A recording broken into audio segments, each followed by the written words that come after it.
In the name of God, Creator, Redeemer, Sustainer, I am bold to bring you this word today. Amen. So a week has passed for us, a lifetime for Jesus' disciples. And yet in Luke's account, it's the same day. Later, that same day.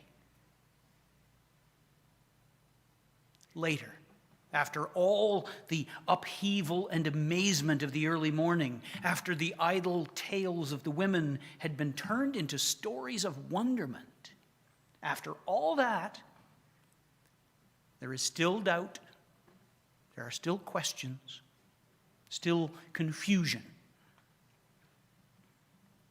The story of the resurrection is not yet fully told.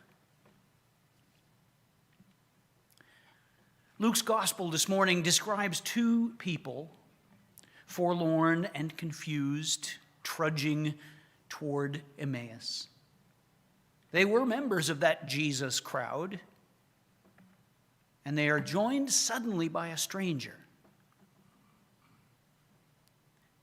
These two know that the world has been changed. It certainly has changed for them. But they don't yet know how radically the world has changed.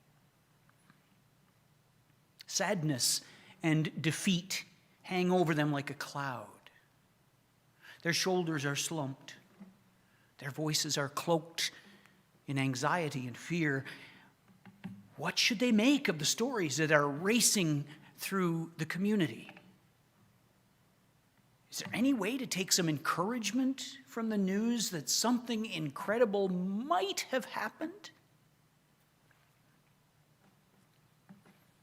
This stranger reads their mood and asks them what the problem is. Now, they are so engrossed in how their own lives have been affected that they won't recognize their teacher. And what's more, they're dumbfounded that he doesn't seem to share their concerns or their amazement or have any knowledge whatever of the events of the last several days. So the two companions launch into this breathless account of the recent drama in Jerusalem. And now they say 3 days on, there are these stories. A strange report from the graveyard. None of us believed it at first, but we had to see for ourselves. There are rumors amongst our people of life snatched from the very jaws of death. And yet, we're not sure. And we had so hoped that he was to be the one to redeem Israel, they say. Their hope, even on the same day, their hope is expressed in the past tense. And unfortunately, this is a habit with which we are all too familiar. We who are the people of Jesus, we who are inheritors of the faith, we are still most comfortable with our stories of the good old days. You know those stories? Do you? You should. We share them all the time. We are still proudest of our dreams when they were the freshest. We were so sure of our destination when it was yet a long way off. Oh, remember then? Remember when? Until somewhere the road that we were on changed. And that expected destination, that longed for glorious time of revival or renewal or whatever it was that we were hoping for in the church, faded over the horizon, disappeared from our sight. became just another bucket list trip that we didn't get to take. Because we are the people of Jesus. We are the community of faith, and that faith was meant to save us and change the world. Now, that was the promise. Anyhow, the Bible told us so, and it didn't. Well, it didn't change it in the way we wanted. Whether it's been 3 days or 3 years or 30, the bold hope that we once held so dear is now nothing but the memory of a promise not quite broken, but certainly not realized in the way we wanted it. We are now the people of if only. If only, we say, as we tell the story of ourselves to ourselves and to anyone else who's willing to listen. If only the world hadn't changed in the ways that we didn't expect. If only the church had remained faithful to her message and mission. If only people still prayed. If only the Sabbath were still held as holy. If only. Then we would have seen glory. Then we would have achieved the dream of thriving churches in a civilized society. Wasn't that the goal? If only. Then things would be better. Things would be better rather than just different.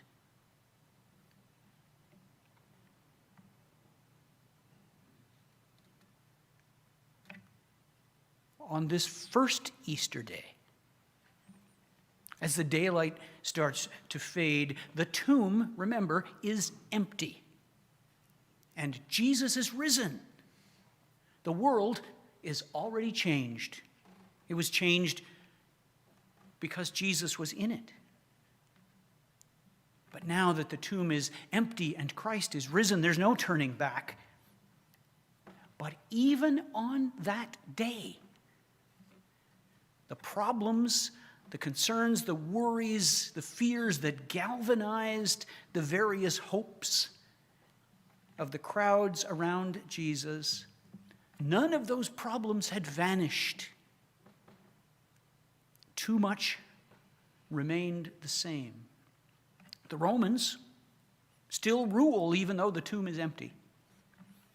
The religious leaders who turned Jesus over still cling to their certainties, even now that the tomb is empty.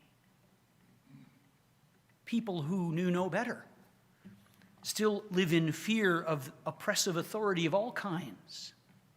And these two that we hear about, these two companions who beat a retreat out of town, cowering under the shadow of their misunderstanding of the promises of God, even though the tomb is empty, nothing's changed.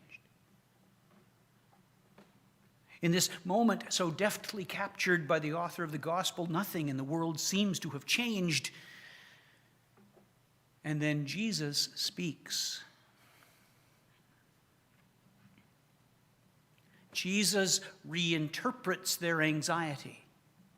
And Jesus reframes their understanding of the ancient texts. And Jesus explains that the change God brings to birth is unrecognizable in human terms. There is divine glory at work in their midst, right next to them, walking along the road with them. And Jesus chastises them for missing it.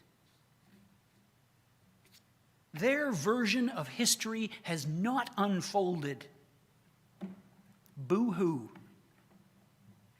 Their self-absorption with that version of history has closed their eyes and ears and hearts to the presence of the risen Christ. What are you going to do? What do you do? Well, what Jesus does is he lets them coax him into joining them at dinner. And it is the simplest of things that brings light to the dark night of their souls. A blessing over bread. And now their world is changed. Now everything's different. For they have seen what they believed to be impossible, Jesus in plain sight, right there with them, and just as quickly gone. In an instant, they found that they could see the glory of God at work in a world which otherwise was just as it had always been. The Romans still rule. The powerful still flex their social muscle at the expense of ordinary people. Oppression and intrigue still dominate the day-to-day lives of too many folks. But in an instant, these two travelers have been made aware of an even bigger picture.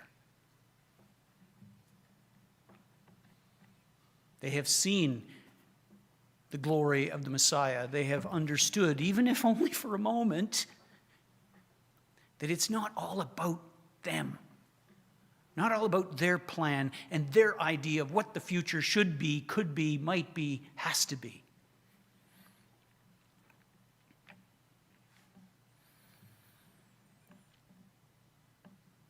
We're Jesus' people. We're a community of faith.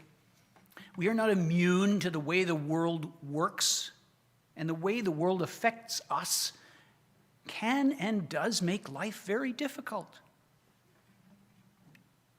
We are faced with decisions and deadlines that make a mockery of our gospel tradition.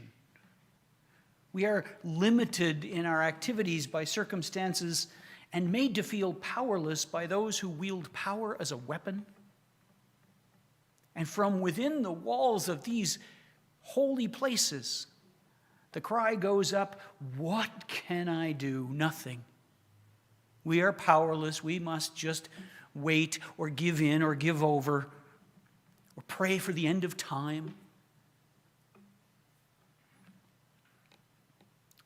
And when you hear that often enough, it's easy to believe. When old promises fail to inspire, our dreams, the idea that we would one day be vaulted from despair to delight without delay, that notion is gone. When the hope that some formula of faith would put us, the good guys, in the driving seat and bring us, the good guys, power and authority, those notions didn't bear any fruit. And when they did, they were so wildly abused that we were quickly dismissed. Our faith-fueled dreams were built on the wrong template. We have been fighting for a world where our ideas and ideals reign supreme. That's what the 30s and 40s and 50s were all about, Charlie Brown. We wanted to take control, to shape the world, to make it better. And frankly, that made us no better than those who held power over us previously. We fell into the same trap. We wanted control because we would do better. What the risen Christ offers us is awareness, not control.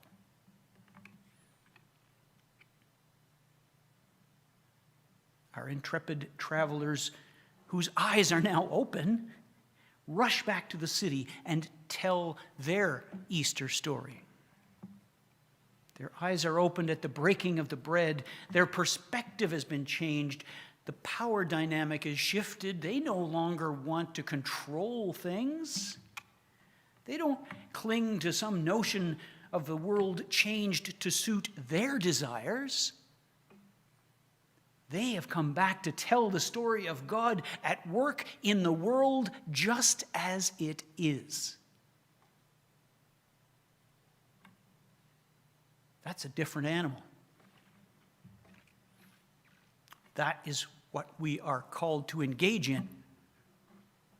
Because the Romans are still in control. And oppression is still rampant. There are wars and rumors of wars sufficient to last many lifetimes. Religious certainty fuels despair and promotes judgment.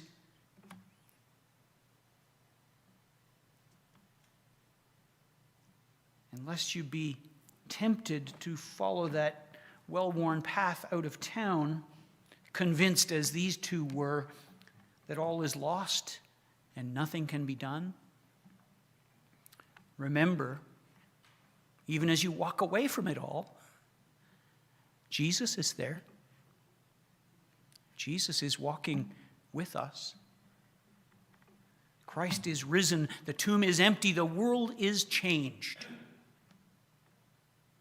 And it's changed in a way that lets God's justice and mercy, God's patient loving kindness, and God's promised presence reveal itself.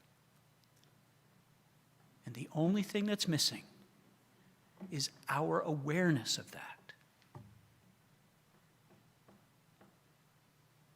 The world has gone to hell in a handbasket. Yes, it has. So said every generation since the first one. But the tomb is empty. Jesus is risen. He's in our midst, urging us to open our eyes. Amen.